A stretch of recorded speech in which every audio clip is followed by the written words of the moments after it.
Welcome, everybody. I'm joined once again by Andy Talaga, who is fresh off of Star Wars CCG Worlds, which was held in New Jersey this past weekend. So we thought we'd do a quick little recap of how the event was. If folks are thinking about going to an event, I would strongly encourage you to go to an event in your area. They're fun. They're pretty inexpensive. So, Andy, you were there. What was your experience like? Give us the who, what, where, when, those like W questions you got as a kid on like a worksheet. Give us Yeah. the W questions. All right. Sounds good. So I wasn't there for the whole thing. I went up there on Friday morning, early morning. I was in charge of running the retro event that was being held. So there was a Premiere to Death Star 2 event that I was doing. I had 8 players playing it, which was a lot of fun. I ended up going 2-2. I lost to Garrett Larson, who ended up going 4-0. He's a pretty great player. So, but a lot of good players ended up playing in that, and we had a lot of fun. It was a good time, had by all 4 rounds. And then at the same time, there was a cube tournament going on. So there's a couple of cubes, which I know we've done a cube video if you scroll back through a long time ago. But cube is like a draft format where you can draft your decks and kind of play like sealed limited play. They had several people show up for that. And then at night, there's a team tournament. So I teamed with another player, Joe Horby, who's from Alexandria, Virginia, and he and I played open. I don't really play open so much, so I didn't do great. I went 1-2. It's a 3-round tournament.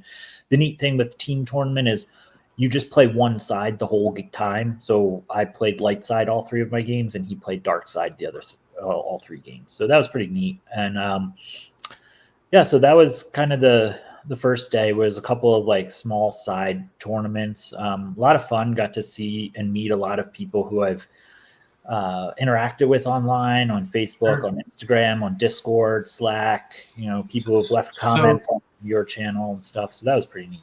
Yeah, I guess with these events, you sort of have the main events, which was the Star Wars CCG Worlds, which is open, but you have all this stuff happening in the margins, right? So you have these other tournaments and events, and I think that's what makes this a really fun and unique experience. It's more like the environment around it. You have people trading, you have people, trading ideas.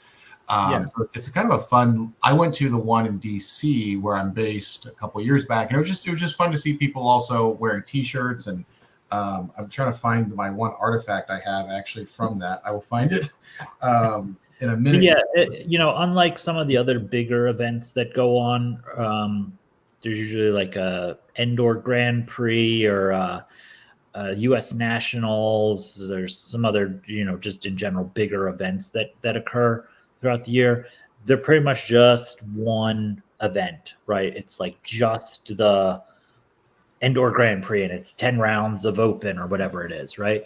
But Worlds has like all these like other things going on because it's the culmination of the tournament year, and like it's the big marquee event that the PC puts on. So they try to be as encompassing of the community as possible, which is great to see. I went during sort of the height of COVID year, and they were giving out these masks, which are the Darth Vader masks.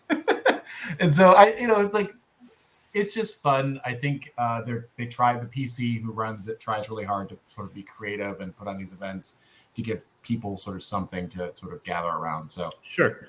So I did that on Friday, met a lot of really great people from the community. A lot of them I had only met online, either playing them a lot in either in Retro League or in, all of the Jedi or something, which are the 2 things that I mostly play, or through people that I've traded with, people that I've interacted with like all over social media, people who've subscribed to my YouTube channels, people who subscribe to your YouTube channel, come up to me and they'll be like, hey, I watched your video on this. That was really cool. So it was really neat. The other thing was there was also just a lot of people. Like I was a pretty big tournament player way back in the day. Like I traveled all over the place for tournaments back in the late 90s and early 2000s.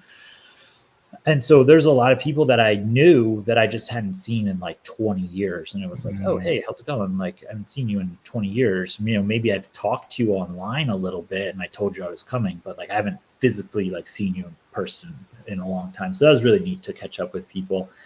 And then Saturday was the main event. There was about 70 players, which is pretty big turnout.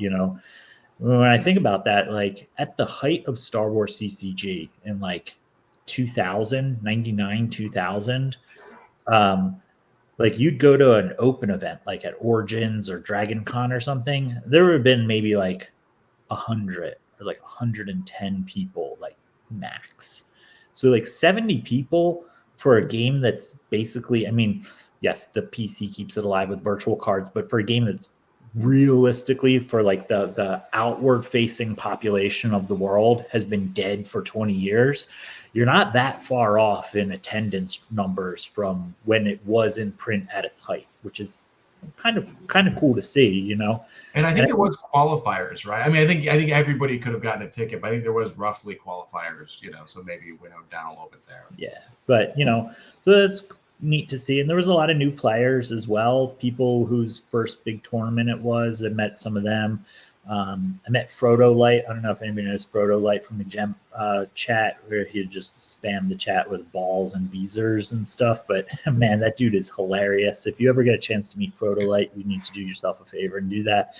But yeah, so I got to meet a bunch of people. I unfortunately had a bunch of stuff that I needed to take care of over the weekend, that when I signed up to run the retro event back in February, I didn't have anything on my calendar, and that quickly changed over the summertime. So I still kept my commitment to run the retro event, but I was unfortunately unable to stay for the rest of the weekend and play.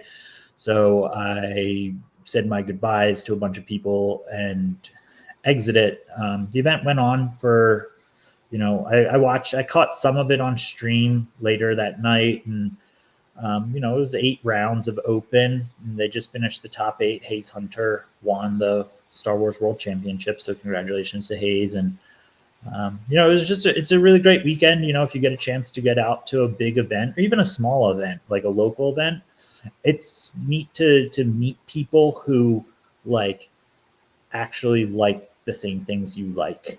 Yes. Playing Star Wars CCG, because it's a pretty solitary experience most of the time, either just collecting it or playing it online. But and you can do it in person, and you can talk to people and they're actually talking your same language. It's pretty strange to do it in person, but it was a good time. So yeah, Worlds was pretty fun. Lots of meeting people, lots of playing cards and having a good time. Yeah. So I guess for folks listening, if you made it to this point, if you've never been to an event, consider going. It's not just these really big ones or smaller events. I've been to a couple and went 0-6 once. So it's also okay to be a loser like me. But it's more fun just to hang out with people. The sort of stuff that happens in the margins is always fun, whether it's trading or whether it's grabbing beers or lunch or whatever.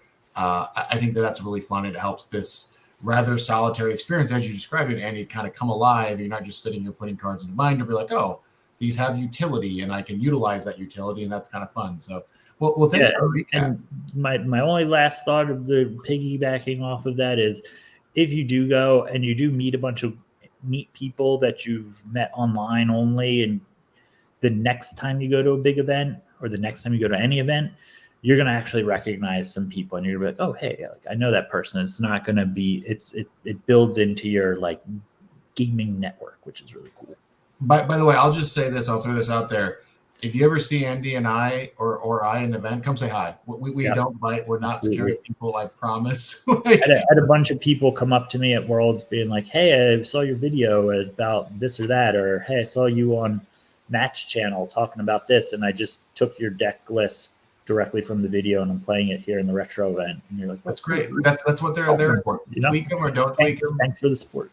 That stuff, to be honest, makes me feel great to know that people are getting value from the literal hundreds of hours I've put into this. It makes it all worth it. To know that people are getting value out of that stuff. So that makes me happy to hear. So subscribe, all that sort of good stuff. If we hit 1,000 subscribers, we're going to do a special video.